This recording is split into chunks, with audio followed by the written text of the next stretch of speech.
नमस्कार दोस्तों। इतिहास में हम पढ़ते हैं कि अलाउद्दीन खिलजी ने अपने चाचा का खून करके सत्ता हासिल की। मुग़ल शासकों के बारे में भी इस तरह की खूब जानकारियां हैं, पर अपने हिंदू राजा महाराजा भी इस मामले में किसी से कम नहीं थे। इन राजघरानों में भी राजगद्दी के लिए खून की होली जमकर खेली गई।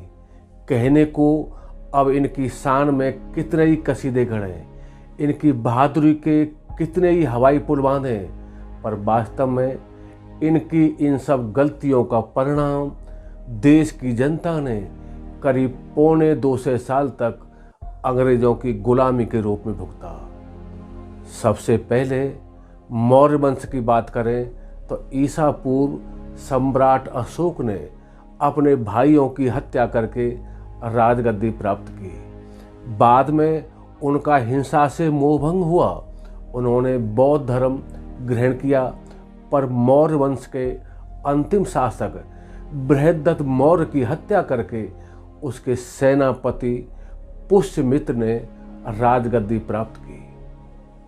मेवाड़ के महाराणा वंश में राणा सांगा के बेटे राणा विक्रमादित्य सिंह को उसके सगे चाचा बनवीर सिंह ने गला घोंटकर मार डाला और खुद शासक बन बैठा।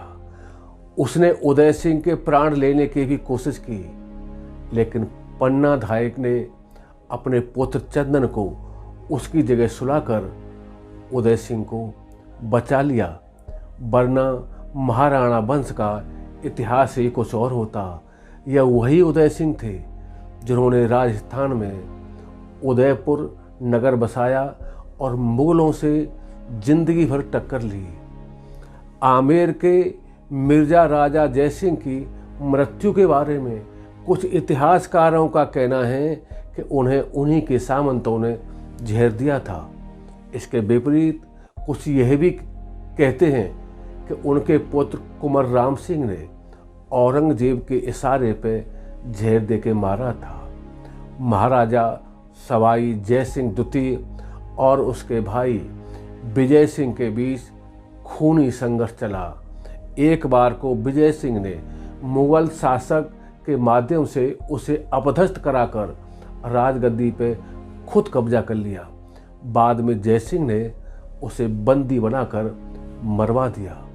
जय सिंह द्वितीय के पुत्रों ईश्वरी सिंह और माधव सिंह के बीच के संघर्ष किससे छुपे नहीं हैं। दोनों के बीच 2 बार भयंकर लड़ाइयाँ हुई। जहाँ तक मराठों की बात है, शिवाजी के पुत्र संभाजी की हत्या के बाद उनके पुत्र साहू जी को मुश्किल से राजगद्दी हासिल हुई।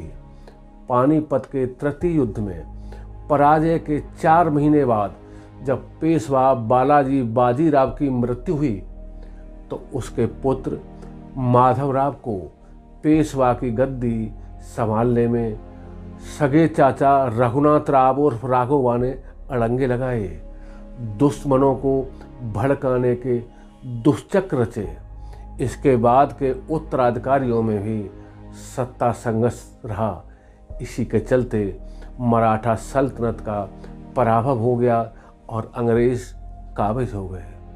शाहवंश में 1545 में शेर शाह सूर के पुत्र इस्लाम शाह और आदिल खां के बीच आगरा में मारहाकर गांव के पास युद्ध हुआ। इसमें छोटा भाई इस्लाम शाह, जिसे सलीम शाह भी कहते हैं, विजयी रहा। बड़े भाई का फिर कोई पता नहीं चल सका। इस्लाम शाह की मृत्यु के बाद उसका बेटा फिरोज शाह गद्दी पे बैठा। गद्दी पे बैठने के तीसरे दिन ही मामा मुबारक खां ने उसकी हत्या कर दी और खुद आदिल शाह के नाम से गद्दी पे बैठ गया। मुगलों में शाहजहां ने अपने पिता जहांगीर की मृत्यु के बाद साजिश करके राजगद्दी हासिल की। जिस वक्त 1627 में जहांगीर की मृत्यु हुई, तब शाहजहां दक्षिण में था। उसने अपने ससुर आसफ खां के माध्यम से पहले खुसरो के पुत्र दावर बख्श को गद्दी पे बैठाया। शाहजहां के आगरा वापस आने से पहले ही उसका कत्ल करवा दिया। इसी तरह खुसरो के दूसरे पुत्र गुरशस्प और शहजादा दानियाल के लड़के होशंकर का कत्ल किया गया। इसके पुरस्कार के रूप में आसफ खां को 7,000 जात और 7,000 सवार के मनसबदार के अलावा वजीर का पद भी दिया गया। शाहजहां अपने बड़े बेटे दारा शिकोह को राजगद्दी देना चाहता था, लेकिन औरंगजेब ने ऐसा नहीं होने दिया। उसने अपने पिता को 8 साल तक कैद रखा और राजगद्दी के दावेदार अपने बड़े भाई दारा शिकोह को मरवा दिया। एक भाई को 21 साल तक कैद रखा। इसके बाद औरंगजेब के पुत्र और पौत्रों में भी राजगद्दी के लिए खूब मारकाट हुई। सबसे पहले औरंगजेब के पुत्र मुअज्जम, जिसे इतिहास में बहादुर शाह के नाम से जाना जाता है, उसके और उसके छोटे भाई आजम के बीच आगरा में जाजऊ के निकट युद्ध हुआ, जिसमें आजम मारा गया। बहादुर शाह की मृत्यु के बाद उसके पुत्रों में भी युद्ध हुआ।